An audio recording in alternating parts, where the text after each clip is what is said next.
নমস্কার সকলকে, আপনারা রয়েছেন ইউটিউব চ্যানেল ইউলিসিসে। আজকে শুনবেন আমাদের কাজাখস্তানে আলমাটি ঘোরার দ্বিতীয় দিনের অভিজ্ঞতা।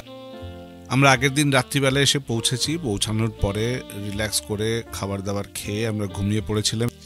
এয়ারপোর্ট থেকে এখানে পৌঁছতে মোটামুটি 30 মিনিট সময় লেগেছে। কোথায় পৌঁছেছি তার ডিটেল আমরা আগেই দিয়ে দিয়েছি। খাওয়া দাওয়ার কথা বলতে গেলে আমাদের ওই যে অ্যাপার্টমেন্টে উঠেছিলাম সেখানে যে কিচেনেরটা ছিল যথেষ্ট ইউটেন্সিল সেখানে ছিল, আমাদের সাথে কিছু রসদ ছিল, সেই সমস্ত দিয়ে রান্নাবান্না করে আমরা সেদিন আর বাইরে বেরোইনি, অ্যাপার্টমেন্টেই খাওয়া দাওয়া করে ঘুমিয়ে পড়েছি। পরদিন সকালবেলা আমরা আবার ঘুরতে বেরোবো। সেই গল্পে আসি যে পরদিন আমরা কোথায় কোথায় ঘুরলাম। ব্রেকফাস্ট করে প্রথমেই আমরা চললাম আমাদের অ্যাপার্টমেন্টের একদম কাছেই প্যানফিলভ পার্কে। আগের দিন রাতে আমাদের যে অ্যাপার্টমেন্টে রয়েছে তার নিচেই রয়েছে একটা বড় মাল্টি স্টোর। সেই মাল্টি স্টোর থেকে আমরা ডিম পাউরুটি নিয়ে এসেছিলাম। সকালবেলায় ব্রেকফাস্টে দিব্যি নিজেরা সেই সমস্ত রান্না করে পেট ভরে খেয়ে দিয়ে বেরিয়ে পড়লাম প্যানফিলভ পার্কের উদ্দেশ্যে। এখানে বলতেই হয় যে এই পার্কটি কিন্তু নামকরণ করা হয়েছে জেনারেল আইভান প্যানফিলভের নামে। তিনি ছিলেন একজন hero of the Soviet union and commander of the Kyrgyz SSR military committee. সেখান থেকে এই পার্কটির নামকরণ করা হয়েছে।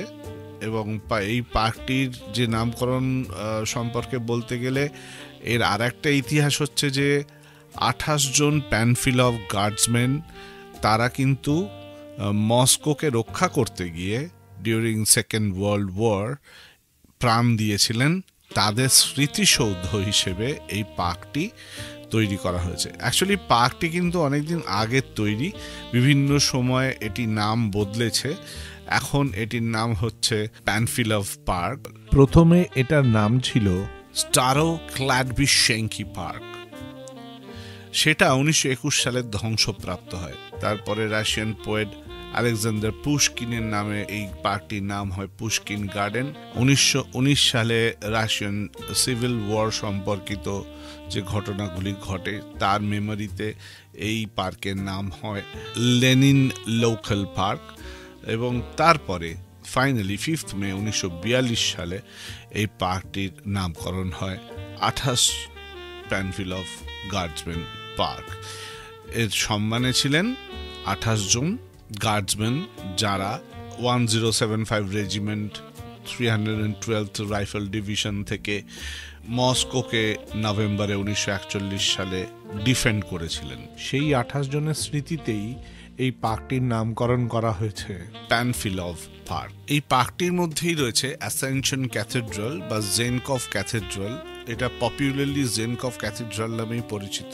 এটা একটা রাশিয়ান অর্থোডক্স ক্যাথেড্রাল, প্যানফিলভ পার্কের মধ্যে অবস্থিত। অবশ্যই যেটা বলছিলাম, এই ক্যাথেড্রালটার বিশেষত্ব হচ্ছে এই পুরো ক্যাথেড্রালটা বানাতে কোথাও কোনো রকম নেইল বা পেরেক ইউজ করা হয়নি এবং পুরোটাই কাঠের তৈরি বলে কথিত আছে।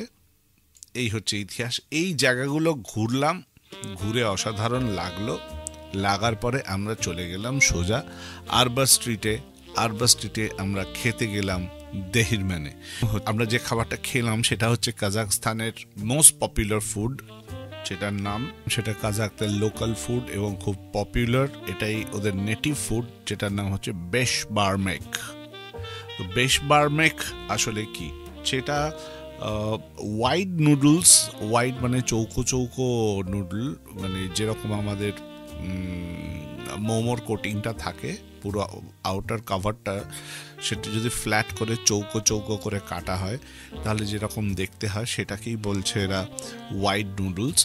আর তার সাথে থাকে ঘোড়ার মাংস। তো ঘোড়ার মাংস না হলে কিন্তু বেশবারমেক খেয়ে কোনো লাভ নেই। এই বেশবারমেক খেতে গেলে ঘোড়ার মাংস দিয়েই খেতে হবে। এর সঙ্গে থাকে পেঁয়াজ, এর সঙ্গে থাকে গাজর, এইসব সেদ্ধ বয়েলড ফুড। এটার মধ্যে কোনো রকম কোথাও তেলের চিহ্ন নেই। বেশ ভালোই খেতে। আমরা একটাই প্ল্যাটার নিয়েছিলাম, সেটা বেশ বড়, দুজনে মিলে শেষ করতে গিয়ে হাঁপিয়ে গেছি, আমি আর বুম, আমি আর আমার ছেলে। বড় প্লেটটা নিলে অ্যাকচুয়ালি 3 জন খেলে ঠিক হয়। এবার যেহেতু ইন্দ্রাণী ঘোড়ার মাংস খায় না, ও শুধু চিকেনের ভক্ত, ওর এই দেশে বেশ প্রবলেমই হবে বলে আমরা অনুমান করেছিলাম, এবং তাই সত্যি হলো যে এখানে চিকেন ব্যাপারটা খুব রেয়ার। এবং দেহিরম্যানে যেখানে আমরা খেতে গিয়েছিলাম, সেই রেস্টুরেন্টের নাম আবার রিপিট করছি, দেহিরম্যান। সেই দেহিরম্যানে কিন্তু চিকেনের বেশ অনেক রকমের ভ্যারাইটিস ছিল, কিন্তু সেগুলি সবই সালাড ওরিয়েন্টেড। কোনো রাইস সেখানে ভালো অ্যামাউন্টের থাকতো না।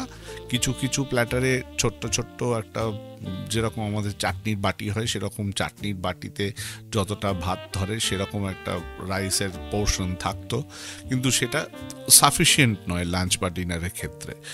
তো সেইখান থেকে খাওয়া দাওয়া করে পেট ভরে খাওয়া দাওয়া করলাম। এই খাওয়া দাওয়ার খরচা মোটামুটি দেহিরম্যানের মতো জায়গায়, দেহিরম্যান কী ধরনের রেস্টুরেন্ট যদি জানতে চান তাহলে বলতে পারি যে আমাদের এখানে পিটার ক্যাট স্ট্যান্ডার্ডের একটা রেস্টুরেন্ট, কিন্তু পিটার ক্যাটের থেকে তার লেস এক্সপেন্সিভ। 3 জনে পেট পুরে সমস্ত কিছু খেয়ে পুরো লাঞ্চের সাথে নিয়েছিলাম হচ্ছে মরক্কান টি, সেটাও খেয়েছি। এই সব কিছু মিলিয়ে আমাদের সেই বেলায় মোটামুটি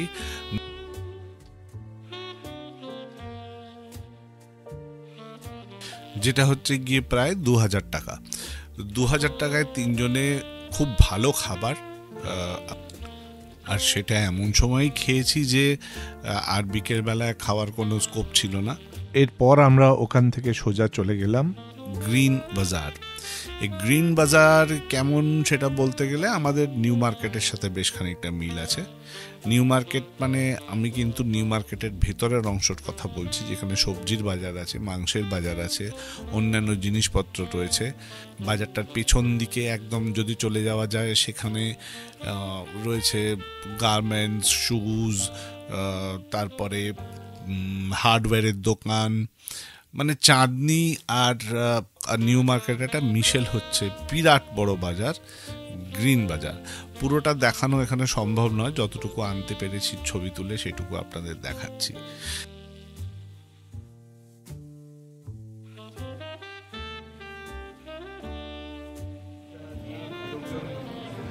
জেনারেলি ঢোকে থাকে এটা পেছন দিক, অ্যান্ড যেহেতু এটা পেছন দিক আর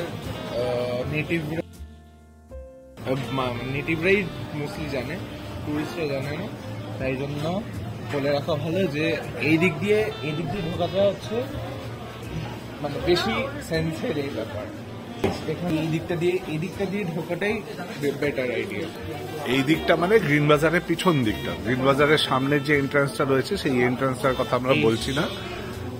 ইলেকট্রনিক মার্কেট রয়েছে, তারপরে গার্মেন্ট শপ রয়েছে, সেই দিক দিয়ে আপনারা যদি ঢোকেন একদম পিছন দিক দিয়ে, তাহলে আপনারা এই বাজারের এন্ডের দিকটা পাবেন, যেখানে লোকজন খুব কম আসে এবং এখানে দামও কিন্তু সামনের দিকে যে সমস্ত ভেন্ডাররা আছে তাদের থেকে অনেক অনেক কম। এই গ্রিন বাজার থেকে ঘুরে তারপরে আমরা চলে গেলাম ওখানকার সব থেকে হ্যাপেনিং জায়গা, ওই দেহিরম্যান যেখানে খেতে গেছি সেইখানেই আবার ফেরত গেলাম সন্ধ্যার আবহ কেমন থাকে দেখার জন্য। জায়গাটার নাম অবশ্যই আরবার্ট স্ট্রিট। সেই আরবার্ট স্ট্রিটে কোনো গাড়ি চলে না, সেখানকার কালচার নিয়ে একটু আমরা আলোকপাত করতে চাই। এখানে সন্ধে হলেই এই ব্যাপারটা চলতে থাকে।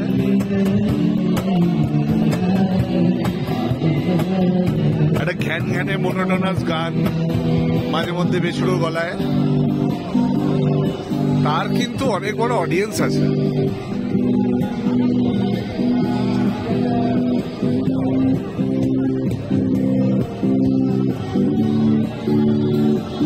এটা সন্ধ্যেবেলার আবহ।